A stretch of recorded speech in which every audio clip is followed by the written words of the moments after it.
¿Qué tal? Hoy vamos a traer un 3 en 1. Vamos a hablar de 3 números que son números especiales, podríamos decir. Son Secret Origins, de haber sido una tirada que hizo DC en el 88 para contar orígenes secretos, para la redundancia, de los personajes que estaban editando en el momento. Y hubo un Secret Origins of the Justice League International. Hubo 3. Cada número habla de 3 personajes distintos, o sea... Y bueno, empezaron a salir, creo que recién entrada Fuego e Hielo, ¿sí? Bueno, vamos a hablar un poco de cada número. Este número 33, ¿por qué hablo de esto ahora? Este número está en el Omnibus, el tercer Omnibus, ¿sí? Yo venía hablando del primer Omnibus. Y el segundo Omnibus está en el medio, obviamente. Pero bueno, cuando termina la saga de Breakdowns, que es lo último que hacen Giffen y Matisse a principios de los 90... con la Liga de la Justicia Internacional, después vuelven en algo que también voy a incluir en este videito, pero bueno, algo corto, en los 90, después hasta el 2000 y pico no vuelven con la Liga de la Justicia Internacional. El Omnibus queda hasta ahí, pero dijeron vamos a llenarlo de más material y agregaron todo esto, entre los Secret Origins, que son como unas 150 páginas, estaría interesante que las edite Omni acá también, para conocer mejor a los personajes de la Liga, y después, bueno, esas reuniones que tuvieron Giffen y Matisse en el 2000 en adelante, ¿sí? Pero bueno, vamos a ver lo que decimos hoy. Secret Origins, bueno, acá dice número 33. Supongo que el número 33 debe haber 32 antes, mucho, ¿no? Habría que averiguar. Pero bueno, acá dice parte 1 de 3, de la Liga de la Justicia Internacional. Diciembre del 88, por eso, bueno, también el tercer ómnibus ya abarca cosas del 90 y pico. Así que hablar en este momento. En realidad podría haber hablado antes, en realidad no podría haber hablado antes porque esto lo leo recién ahora, pero esto tendría que ir luego de que entran Fuego y Hielo a la Liga de la Justicia, no sé, en el número 14, por ahí, ¿sí? Así que bueno, no viene mal igual ahora, que tenemos algunos argumentos frescos que se tocan acá.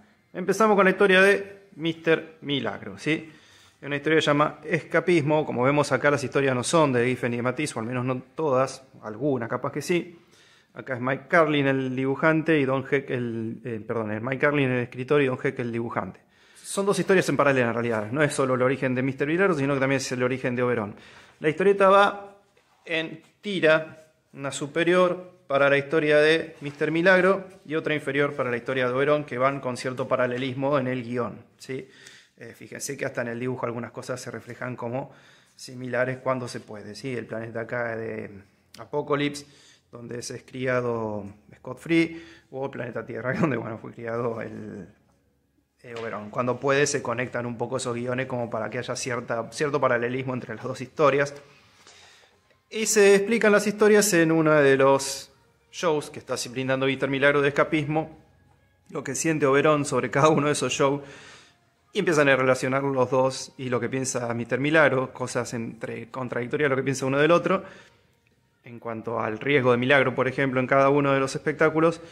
Pero bueno, eso le sirve de entrada para hablar del origen de Scott en Apocalypse. Se habla muy poco de que es hijo del Highfather y adoptado de Darkseid.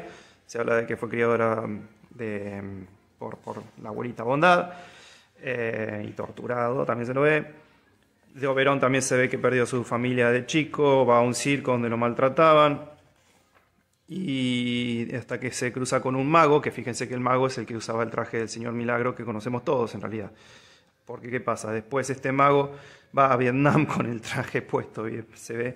Y Oberon, que ya no es ningún pibe, Darkseid no aparecía así. Darkseid aparece y acá en un textito nomás habla un poco de que era hijo de Highfather, o más bien un trato entre Nueva Génesis y Apocalypse, el mismo Scott. Y dice algo interesante como que los tubos Boom solo se abren para gente de Nueva Génesis. Pero bueno, él se va de Nueva Génesis, se escapa. Él era como un soldado de Darkseid, a regañadientes, pero se mete se alía a gente de Nueva Génesis en Apocalypse y de esa manera se escapa de Apocalypse. En paralelo vemos la historia de Oberon, que no, el Mr. Milagro, el original, no murió en esta misión en Vietnam, que está buscando a su hijo, sino que muere después al enfrentar a ese enemigo con el que tenía en esa misión, y donde interviene Scott Free ya en la Tierra, y él es el que adopta a ser Mr. Milagro. Bueno, sigue la historia y venimos al origen de Fuego, que no sé realmente si lo explicaron antes. Me gustan los dibujos acá de Chuck Austin, el guión es de Tom y Mary Bierbaum. Hablan de Fuego, una chica brasilera que, bueno, se nos muestran desde que bebé en adelante, amante de Río de Janeiro, de las playas, que quería ser modelo, bailarina, pero en algún momento le agarró el gustito para el espionaje, y te lo muestran acá como una espía bastante particular, una espía tipo a los James Bond, pero femenina. Y en una de las misiones, que estaban lidiando con unas armas particulares, con bombas de piroplasma, dice ahí, es que le explota delante a ella y se da cuenta que toma el poder este de escupir flama verde. Que dice, bueno, no son rayos X ni superventriloquismo, pero es algo. Bueno, después vamos a ver que después de la invasión el poder este aumenta y realmente la vuelve poderosa a Fuego. Pero bueno, eso le alcanza para entrar a un grupo de héroes globales que son los Guardianes Globales. Y de ahí vamos a la historia de Hielo, donde vemos un par de personas que justamente quieren contratar a otra persona del resto del mundo. Se van a Noruega a dar con una especie, digamos, de gente o una tribu de gente que tiene poder mágico sobre el hielo. Ahí la conocemos a a Thora Olafsdóttir, que, bueno, es hija de que debe ser Olaf, justamente. Vendría a ser el monarca de esta tribu de hielo. Nos muestran mucho, es una tribu muy encerrada, se le pasó la historia por encima, la tecnología, ellos viven todavía como si fuese una especie de entre Edad Media y antes también, encerrados con sus construcciones de hielo porque tienen poder sobre el hielo, poder de construir. Es una tribu bastante machista, donde los hombres tienen mayor poder porque se entrenan más sobre el hielo, las mujeres tienen que quedarse en su casita, y a ella le gusta la idea que tiene este tipo de llevarla al resto del mundo a conocerlo y a vivir cosas distintas que la tip flaca ya está podrida de estar acá. Hay algunas cuestiones acá en el guión. El guión acá había dicho que era de... No había dicho de quién era, de Gerard Jones. La historia resumida, para el poder que tiene este personaje, la verdad, deja mucho que desear. Ya digo, algunos guiones de Gerard Jones me gustan, pero este no. Y bueno, acá se cruza este tipo, le dice, ahora te vamos a dar a alguien sutil para hacerte entrar a este mundo, y lo presenta a los Guardianes Globales, y el alguien sutil termina siendo Fuego, que lo habíamos presentado recién. En el número 2 de los orígenes secretos de la Justice League tenemos las historias de Capitán Átomo, Rocket Red y Njord. Capitán Átomo lo vemos como el Capitán Átomo original, el que le habían comprado a Charlton, ¿sí? Entonces uno dice, bueno, nosotros conocemos al Plateado, ¿qué pasa acá?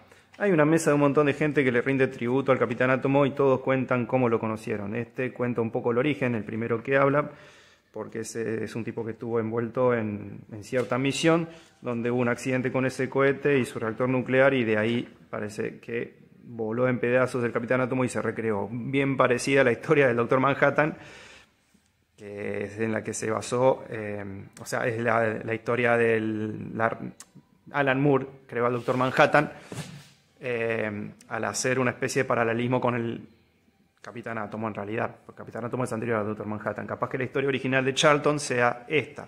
Hay algo curioso acá. Bueno, ahora voy a decir por qué dije la historia original.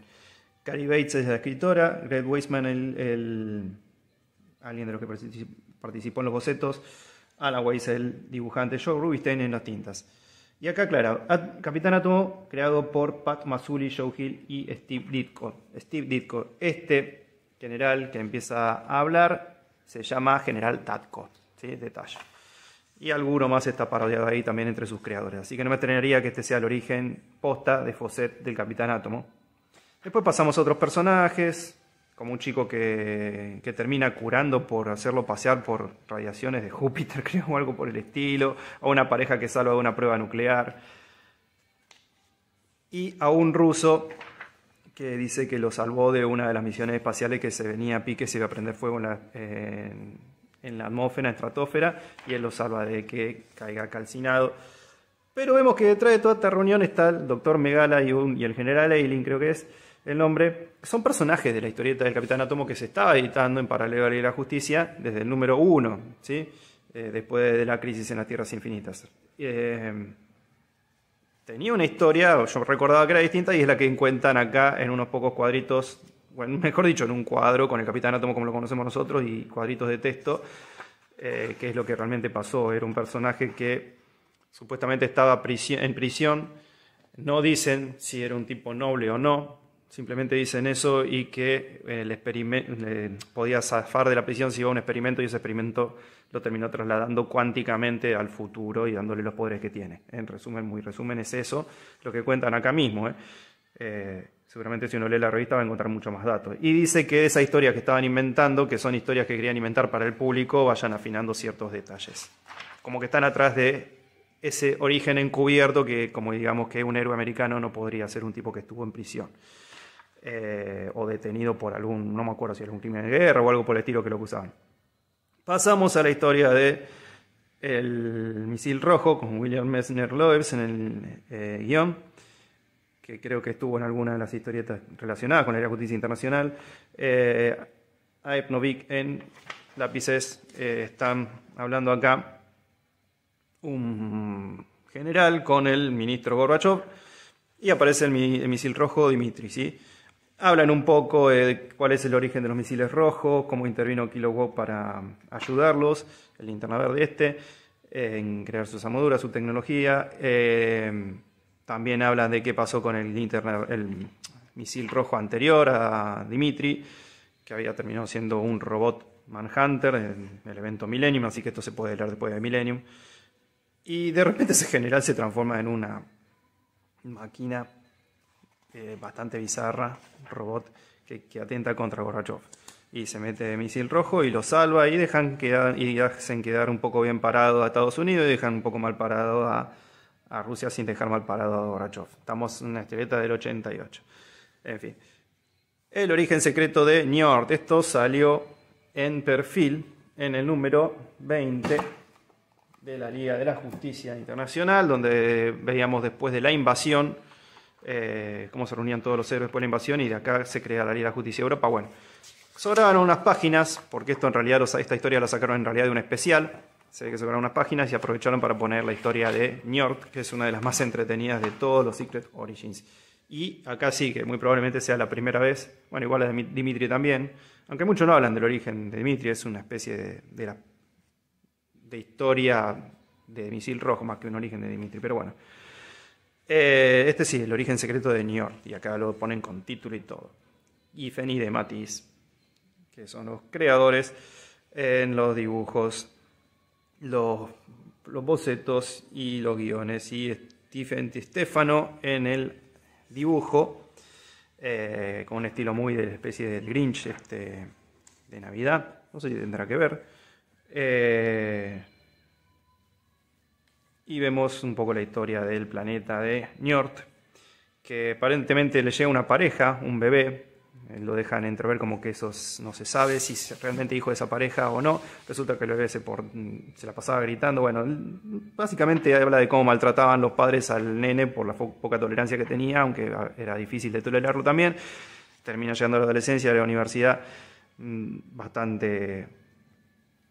O sea, no la termina, no la puede llegar a terminar porque no se sacaba, no, en la secundaria se sacaba F en todos, le ponían el gorro de burro, no lo estimaban los amigos en la primaria, pero bueno, dentro de todo zafaba, ya en la secundaria no zafaba más, lo trataban de boludo.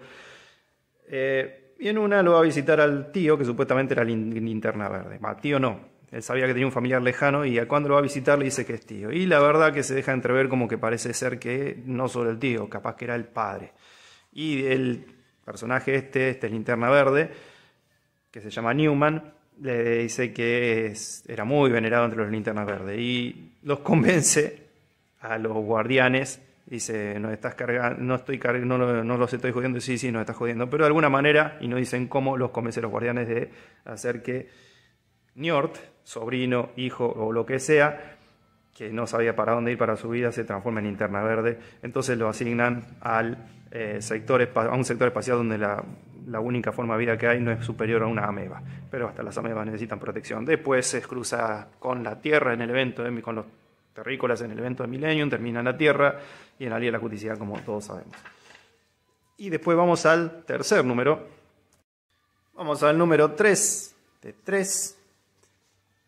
Que tiene la historia del Marciano Manhunter, de Maxwell Lord y de Buster Gold, el Astrogrado. Y empezamos con la de Astrogrado. Vemos que el bicho azul está sacando la basura y se cruza con que el Astrogrado tiene todo un merchandising de la Liga de la Justicia. Le dice, loco, vos te importa nada más que la plata. Y ¿no te parece que estás un poco obsesionado? Nunca te conté la historia verdadera de mi origen. Le dice, bueno, le sirve de excusa para contar la historia. Déjame sacar la basura, no, quédate ahí. La historia está la guiona Dan Jurgens en un tono muy Giffen y de Matisse. Y la verdad que no me llamó la atención entonces que hayan elegido a Jurgens para seguir con la Liga de la Justicia después de Giffen y de Matisse. Al menos la Liga de la Justicia América. Y no mantiene el tono de sitcom, de chiste que tienen Giffen y Matisse muy de vez en cuando, es más de acción, mejora muchísimo el dibujo con respecto al dibujo que vemos acá, Dan Jurgens, que acá también hace la historia ahí, los dibujos, y están buenas las historietas, por lo que recuerdo. Después de esto tendría que releerlas, de varios años pasaron. Pero bueno, en fin, la historia de Astrogrado, como lo conocemos en Argentina, jugador de rugby del año 2462, que como le dice acá, a pesar de que había muchos avances, la forma de vida era bastante parecida. Y se jugaba al rugby porque era como justo ese año la pegaron, en el año 2400, había un gran movimiento para traer el deporte, no de rugby, de fútbol americano, desde el pasado. Se ve que algunos deportes ya no se jugaban más y se empezaron a jugar de nuevo. Y bueno, era un buen jugador de fútbol americano, pero también estaba metido en las apuestas. En realidad lo quería meter en las apuestas y él no se metía. Ahí vemos a la madre y a la hermana. La madre se ve que tiene algunos problemas de salud y con la hermana no tienen plata para solucionarlo. La hermana le echa en cara, che, te podría conseguir algún laburo, yo ya tengo 2 laburos y no me alcanza para ayudar a mamá, para ayudarnos. Entonces, bueno, no le queda otra que caer en las apuestas o en manipular los juegos propios y de esa manera logra juntar plata para ayudar a la madre. Cuando se enteran la madre y la hermana, se lo terminan echando prácticamente, porque bueno, es por lo que se fue el padre de la familia, por ser un apostador. Y cuando lo echan, el tipo se pudre de todo, porque mal o bien con esa plata había curado a la madre en un sistema donde era necesario tener plata para curar a una persona grande. Me hace acordar algo actual en Argentina.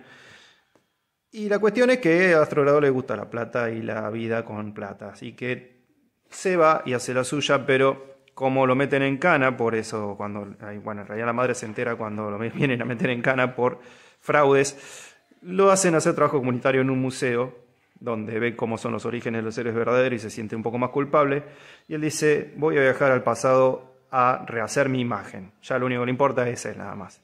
Uno se pregunta, ¿cómo va a rehacer el paseo? Y bueno, está en un museo donde hay una máquina del tiempo que anda, está Skids, que es el vigilante del museo, que es una supercomputadora que anda, hay un traje de un alien, de un invasor alien, dice acá, que le aumenta el poder y anda, hay cápsulas de poder que andan, hay un cinturón de campos de fuerza que andan y hay un anillo de la Legión que anda. O sea, más que pieza de museo, la verdad, bastante descuidada para que el tipo si la única intervención era Skids amenazándolo y él tenía el botón para apagarlo, un tipo que estaba cumpliendo condena.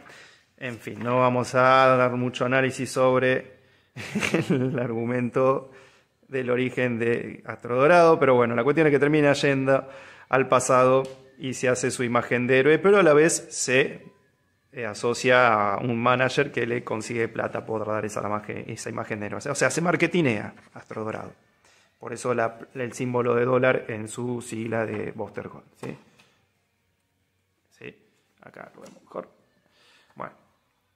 La cuestión es que también cuenta que tiene alguna peleita con Superman, el manager lo termina cagando y se lleva toda la guita. La hermana viene del futuro también a hacerse la heroína y le va mal.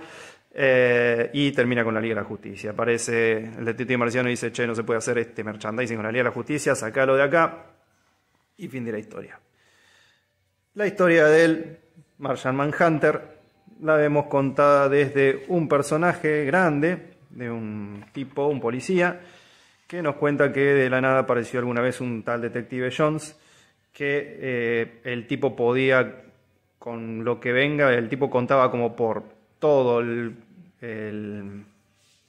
como todos los policías que estaban en la ciudad, porque no había nada que lo tire abajo, nunca lo vio enfermo ni nada, hasta que un día, en el rapto de la hija del comisionado, sí lo ve debilitado y bueno, lo ve que se pone verde y lo ve como un marciano y dice, bueno, el guión de esta historia está muy bien hecho, muy lindo, a pesar de que la historia es más como un relato, es como un cuento ilustrado, podríamos decir más que una historieta, pero está muy lindo el guión, cómo lo afronta, cómo lo va haciendo humano al detective marciano, que primero te lo muestra como un marciano, o sea, te dice hasta que en las emociones son diferentes, cómo fue conociendo a la gente en la Tierra y nuestras costumbres, que bueno, ahí cuando se transforma en marciano, cuando estaba debilitado, le hace ver telepáticamente su origen, y por eso lo recuerda de golpe, que bueno, lo recuerda de golpe, ahora vamos a ver por qué. Acá la historia es de Mark Bernardine y Ken Stacy, la verdad ni idea.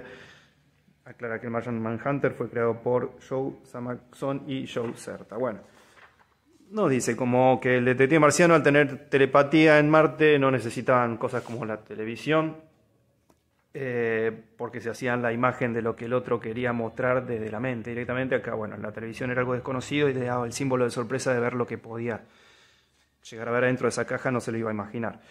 Y le sirvió como para guía de vida humana. Y como vio en la televisión de los 50, 60, está basada la historia del detective marciano, que los policías siempre ganaban, los policías eran buenos, a pesar de que la realidad no era así, aclara acá el texto, el tipo adopta esa forma, le atrajo esa identidad y se hace detective. Pero ¿quién iba a conocer un detective salido de la nada? Bueno, acá dice que tranquilamente usó sus poderes telepáticos para dar con la gente que trabajaba en el departamento de policía y hacerlo como que él ya lo conocían de toda la vida y se llevaba bien con todos. Entonces se los ganó usando poderes telepáticos. Ahí te va en el ángulo Xavier. Pero bueno, tenía una excusa acá de que era marciano. Capaz que no tenía problemita con usar la telepatía. En Marte era natural. Acá no le importó mucho manipular los pensamientos de los demás. Pero bueno, termina siendo un gran héroe. Y en una misión, en la misión del rapto de la hija del comisionado, se revela que es como marciano él, con su forma, con su fuerza, con todos sus poderes. Y al otro policía que está contando la historia, cuando era más joven, termina en el hospital. Y termina en el hospital, dice, con un caso de amnesia, que acá se da cuenta en una noche que aparece el detective marciano y se muestra, y de repente se acuerda de todo y se da cuenta capaz que no era amnesia, capaz que él me hizo olvidar esto para salvaguardar la personalidad, la identidad del detective marciano, y bueno, un montón de secretos. La cuestión es que ni siquiera lo perdona, o sea, lo ve bien, como que lo que hizo el detective marciano estaba bien y es justificable. En fin, la historia está buena, ¿eh? El guión está muy lindo, la historia como está relatada. Y acá vemos el origen de Maxwell Lord, que esto sí se editó en Argentina. En este número también, derivado de un número especial de la gira del Señor Milagro, que es un especial de, no me acuerdo, creo que era el número 1 de especial, no, era un especial de la Liga, sí, el número 1 de la Liga de Justicia Internacional especial, creo que era, que acá lo dividieron en 2 números, pero bueno, este segundo número se quedó con páginas que tenían que rellenar con algo, y la rellenaron con Volviendo a trepar, Climbing Blackout, el origen secreto de Maxwell Lord, que bueno, viene de acá, ¿sí? Esto se editó en Argentina. Que bueno, acá en Argentina vino como anillo al dedo porque no habían podido editar este número,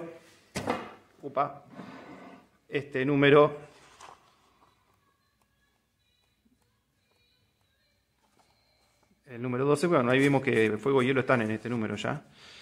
No lo habían podido editar en Argentina, donde se contaba un poco el origen de Maxwell Lord, pero habíamos visto que se contaba en este número acá.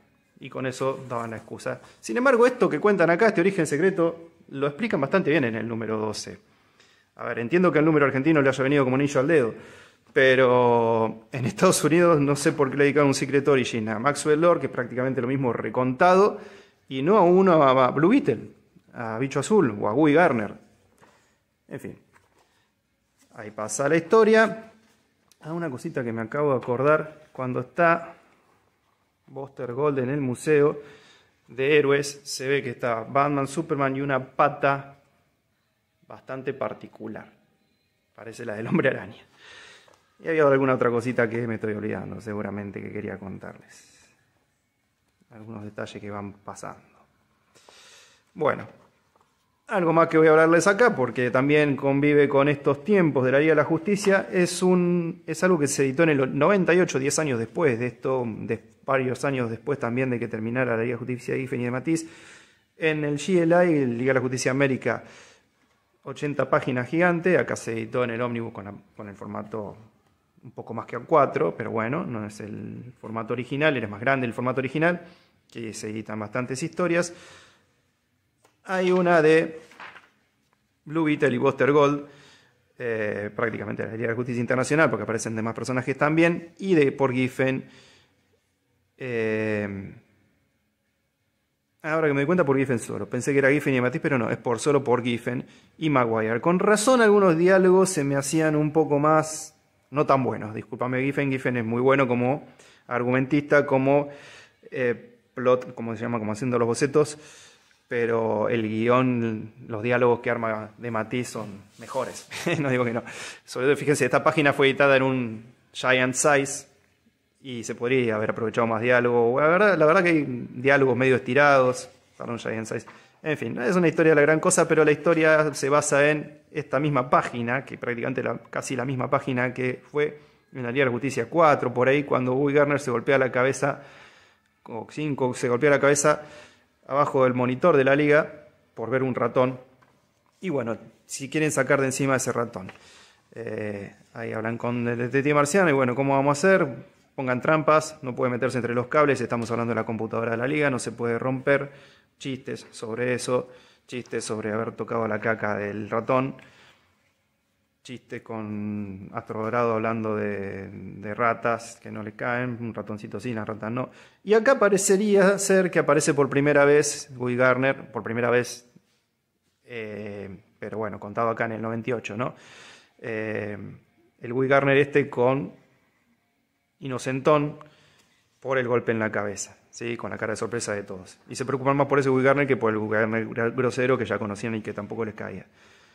Como que el detective marciano ya dice que se dejen de joder con las trampas, que él se iba a encargar de llamar a un profesional de plagas, pero Bicho Azul no tenía nada mejor que hacer y hace una especie de sensor de teletransportación para crear un mini teletransportador que lo lleve a la rata una vez que agarra el quesito al teletransportador que tienen ellos. Lo que no calculó que la rata al ir a un teletransportador más grande se iba a ser más grande también. ¿Tiene sentido? Y no. Capaz que no, capaz que sí, ciencia ficción, chistes, Giffen, de Matisse, va Giffen solo y bueno. Lo va persiguiendo la rata gigante y el detective marciano que se hace el boludo que no quiere intervenir. Lo mejor es esta partecita que aparece Guy Gardner y dice no la maten, no la maten. Y con esa imagen dejo el video. Hasta pronto.